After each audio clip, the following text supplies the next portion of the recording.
Great, because clearly this is a supply chain where technology can increase transparency and traceability. It can try and help. Indeed, it's a very fragmented solution space generally. Yeah.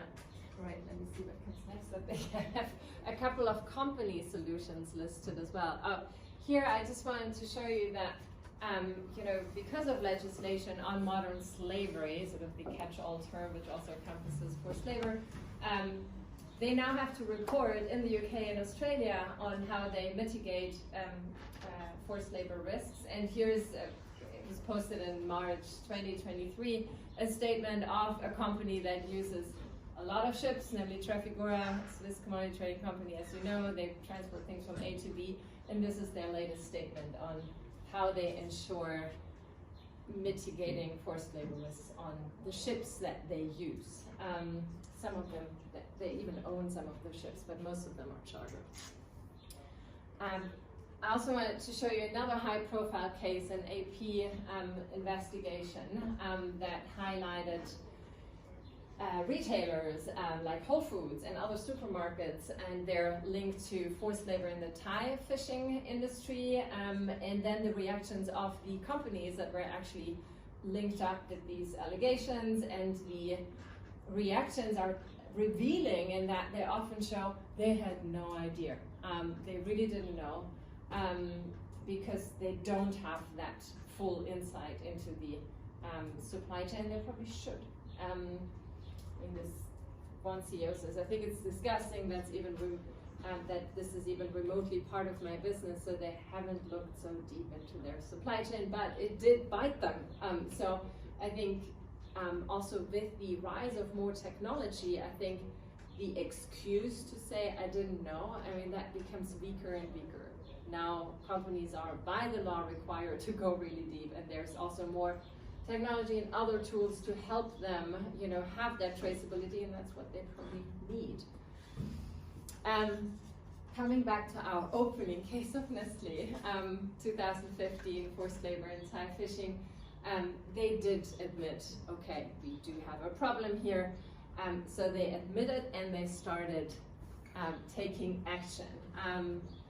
Nestle takes action to tackle seafood and supply chain abuses. The executive vice president of operations of Nestle says Nestle is committed to eliminating forced labor in our seafood supply chain in Thailand, working alongside other stakeholders to tackle this serious and complex issue. And they published their first action plan, and they have periodically provided updates on what they've done on an annual basis, I believe, or a couple of years. So now we're zooming into this action plan. They're really trying hard to apply their supplier code of conduct and quite detailed outline how they want to establish their code of conduct also of the fishing vessels that are involved in producing the fish for the cat food. So it looks like they're very systematically going about this. Here are more actions that they list on their website. They've created partnerships, they commit to standards, they conduct audits, and they periodically, as they publish progress reports, so that it looks like, and I want Alix to comment on this, like they're maybe doing more than others, they're more systematic than others. But some of the objectives look fairly low to me, that like 10% of the vessels have been audited. That's not so much, So just do this. Another thing, you will comment on this in a moment. Another thing that they've done is they created a model ship. So what does a nice and beautiful fishing vessel look like? They actually built it. And they created the model for decent, for example, living quarters for the people who live on those fishing vessels, etc., etc. Again, looking at the actual objectives, they hope to have 25% of the seafood purchased in 2017 was apparently responsibly sourced. 25%, is that good enough? It's a pretty random number, is that good enough? 57% of our total whole fish purchased in 2017 was traceable to its source. Is that good enough? Half of it? What about the other half? So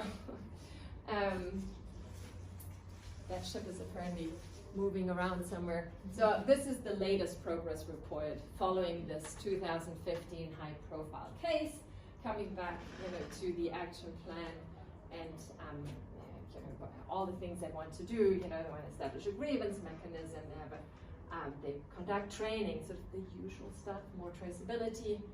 And yeah, you can look that up. It's a 3-page document, in terms of what have they achieved, where are they now? And now, Alex, please, I'm keen to hear from you. Is Nestlé, in this very messy context, considered a leader following the crisis they went through? And is this setting the standard for other companies in terms of what should be done? Yeah, how do you see that? Would you refer to them as a good practice example? She's a perfectionist, by the way, so probably not. I mean, at the ILO, we don't rank companies, sure.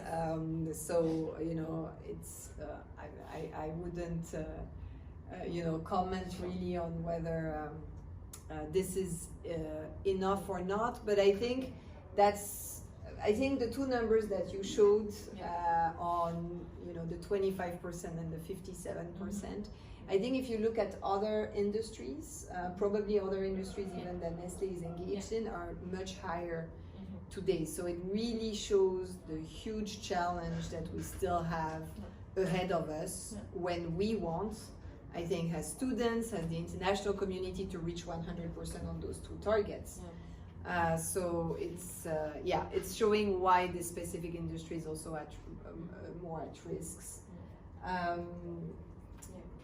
I think what is good to see is, the involvement of companies doing their own audits, so not relying only on labor inspectorates in the sector, but also, taking it themselves to actually do this. But as we are seeing also, unfortunately, audits themselves do not always point to violation. You probably have seen this in other industry.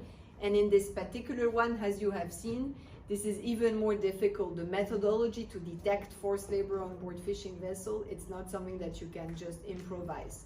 So you have to have really good audit teams doing very regularly, make sure that you interview fishers. So just to say we are doing audits, I think doesn't say anything. You need to look really behind. How are they done? How often? On which basis? What is the methodology behind? What are the consequences for when the audit is not met? How do you work with your suppliers, afterwards? So it's all those steps that are very important. And if you work, I think in those companies in the future, that you will need to have a very concrete plan. And with the risk of import bans, I mean, if a cosmetic company wants to launch a new product with fish elements inside, you may want to speak up and say, well, then we get into a space where ensuring compliance with basic labor standards is awfully complicated. We just need to know what we get ourselves into. But I want you, Alex, to close the session with sort of examples of progress. Again, so it's not all impossible and loom and gloom, but here are some examples that point into the right direction. Far from perfect, of course, but some interesting developments at least. So that's always good to finish by promising example. We already discussed, I think, two of them. The case of South Africa and Indonesia. We are working in different countries with employers, with trade unions, with governments to try to put in place those solutions. So in Ghana, for example, one thing that we didn't discuss maybe in the class is that, in fishing, it's one of the sectors where you have very low unionization rates. So, not a lot of fishers are members of trade unions, which could defend their rights, and their collective voice. So what we are really trying to also do is to make sure that we can promote and support trade unions like in Ghana, to better reach out to fishers so that they can also better defend their voices through what we call collective bargaining, discussion, negotiation with employers. Only this work in a year and a half, we've been supporting trade unions in Ghana, and this has really proven to be a very effective strategy. We've been seeing tremendous changes in the troll subsectors of Ghana. Trolls are a type of boat, right? Exactly, type of vessels, of industrial fishing vessels, Yeah. with increased wages, improved living conditions, also improved safety. So a lot of very concrete achievements in a small period of time. Not only because of the strengthening of trade unions, but we also supported the creation of what we call the tripartite committee. So where you have the government, the employers, and the trade unions that come together to negotiate issues. And that's quite key. It's quite tough, but it's quite key. And they discussed, okay, how to go about improvement. I think one last thing I wanted also to mention is if we take Ghana as an example, this is the only one we didn't speak so much about, so I'll focus on it. In Ghana, you have two different main subsectors in industrial fishing. The troll sector, which is mainly fishing fish for the Ghana market, so the local market, they do not export so much. And the tuna vessels, which are tuna is mostly exported towards the EU. So what we discussed, I think, the other day is that if we are always saying one of the leverage is also to look at legislation that are being developed in some countries, like, for example, the forced labor import ban in the EU or the Tariff Act in the US. To see, okay, you have those leverage that we are going to use in those countries.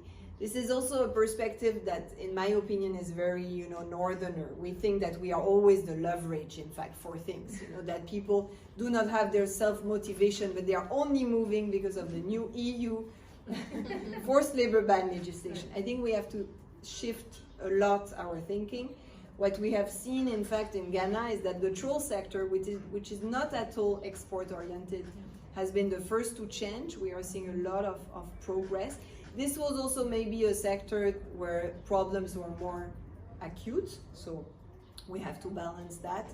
But still, there can be some changes when there is political commitment, everyone around the table, employers, workers, and governments committed to make a change. Doesn't need always to be connected to export in that sense. So just wanted also to leave you on this, because I know there's a lot of talks. Of course, that's a leverage that we can use, but not the only one.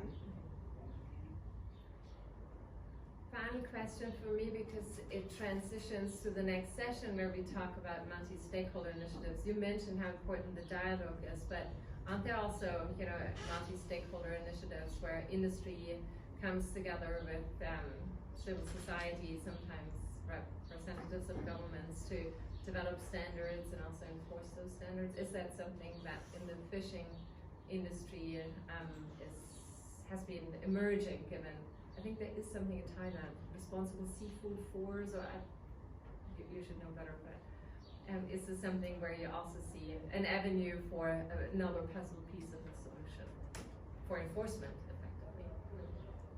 Yes, I think that partnership is really key, especially on those complex issues. There are some employers-led initiatives, like, for example, the Consumer Goods Forum, that have created some benchmarks in fishing specifically. So it's interesting initiative that we try to follow. We are also, as the ILO, we are the secretariat of what we call the Alliance 8.7, which is an alliance between employers, workers, civil society, government, that comes together to make sure that issues of forced labor across sectors and child labor are kept really high on the international agenda, so that, it's basically the advocacy piece more than the actual support, piece. Yeah. We are very, very engaged in the Alliance 8.7. And there's a supply chain action group in this alliance, which looks at specific sectors, and we're hoping to push more the fishing issues, to also try to find solutions together, to look at, okay, at the international level, who is working in this country on fishing? Could we work more effectively together?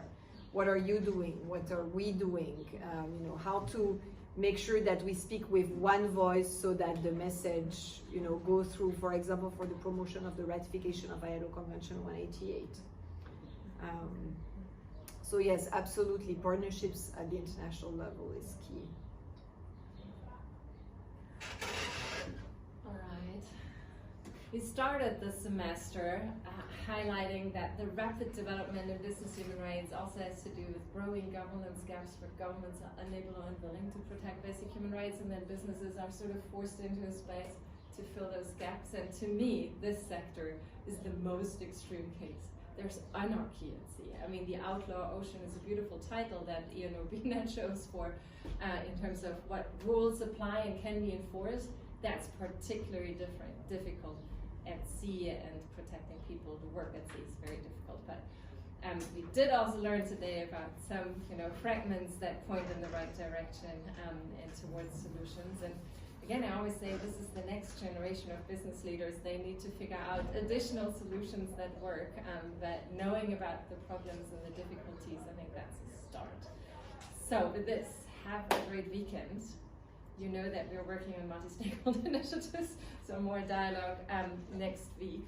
I want to thank our two guests. This was fantastic to have you with us. I'm very happy about this pilot phase.